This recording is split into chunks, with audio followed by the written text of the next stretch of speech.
BRS నాయకత్వం అంటే కేసీఆర్ గారి నాయకత్వం అంటే ఎంత భయమో దీన్ని బట్టి తెలుస్తా ఉన్నది. 1,00,000 క్యూసెక్కుల నీళ్లు కిందికి పోతుంటే ఇవాళ గోదావరి నుంచి సముద్రంలో వృధా కలుస్తుంటే ఆ నీళ్లను చూపెట్టి పైన ఎండుతున్న పొలాలు, పైన నాట్లేయలేని పరిస్థితి, అట్లాగే ఎండుకున్న రిజర్వాయర్ ఇవన్నీ కూడా చూపెట్టి కింద వృధా పోతున్న నీళ్లని వాళ్ళ కన్నెపల్లి దగ్గర ఒక పంప్ ఆన్ చేస్తే పైకి నీళ్లు ఇవ్వచ్చు. నిజంగా ఈ ప్రభుత్వానికి చేత కాకపోతే, ఈ ప్రభుత్వానికి నిజంగానే వ్యవసాయాన్ని బాగా చేసే వాళ్ళకు ఆలోచన గాని ఉద్దేశం గాని లేకపోతే ఒక వారం రోజులు కేసీఆర్ గారికి అప్పచెప్పండి. కన్నెపల్లి దగ్గర నుంచి వాళ్ళ నీళ్లు పంపులు ఆన్ చేసి మొత్తం వారం రోజుల లోపలనే అన్ని జలాశయాలు నింపి రాష్ట్రంలోని మరి గోదావరి మీద ఆధారపడ్డ, గోదావరి పరివాహక ప్రాంతం మీద ఆధారపడ్డ, గోదావరి మీద ఆధారపడ్డ ప్రతి ఎకరం పంట పొలానికి నీళ్లిచ్చే బాధ్యత మాది.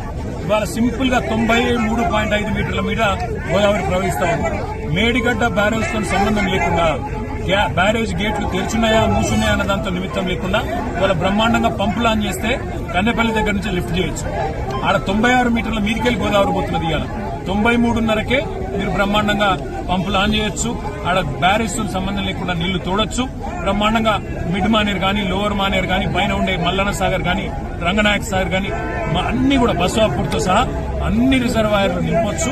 బ్రహ్మాండంగా రైతులకు నీళ్లు ఇవ్వచ్చు. మార్గ మధ్యంలో ఉండే చెర్రల్లో కూడా నీళ్లు పోయొచ్చు. కానీ ప్రభుత్వం తన చేతగాంతనాన్ని, తన అసమర్థతను కప్పిపుచ్చుకోవడానికి ఇలా మమ్మల్ని జనగామ దగ్గరనే అడ్డుకునే ప్రయత్నం చేస్తా ఉన్నది. ఎందుకు అడ్డుకుంటున్నారని మేము అడిగాం పోలీసులు. మాకు ఆదేశాలు ఉన్నాయంటాడు. కింద నీళ్లు వృధాగా పోతుంటే అవి రైతులకు చూపెడతామంటే మీకెందుకు భయం? ఎల్నీనో అంటున్నారు, కరువు వచ్చిందంటున్నారు. కరువు వచ్చినా ఇవాళ కల్పతరువు లాంటి కాళేశ్వరం తెలంగాణకున్నది. కల్పతరువు లాంటి కాళేశ్వరంలో మీరు చేసేది ఏం లేదు. కన్నెపల్లి కాడ 2 బటన్లు ఒత్తాలి అంతే.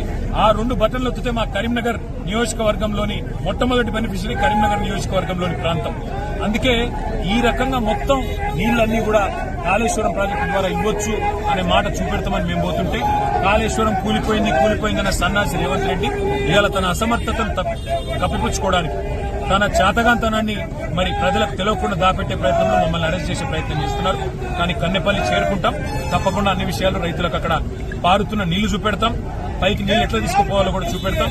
ప్రభుత్వం దిగొచ్చేదాకా పోరాటం చేస్తాం.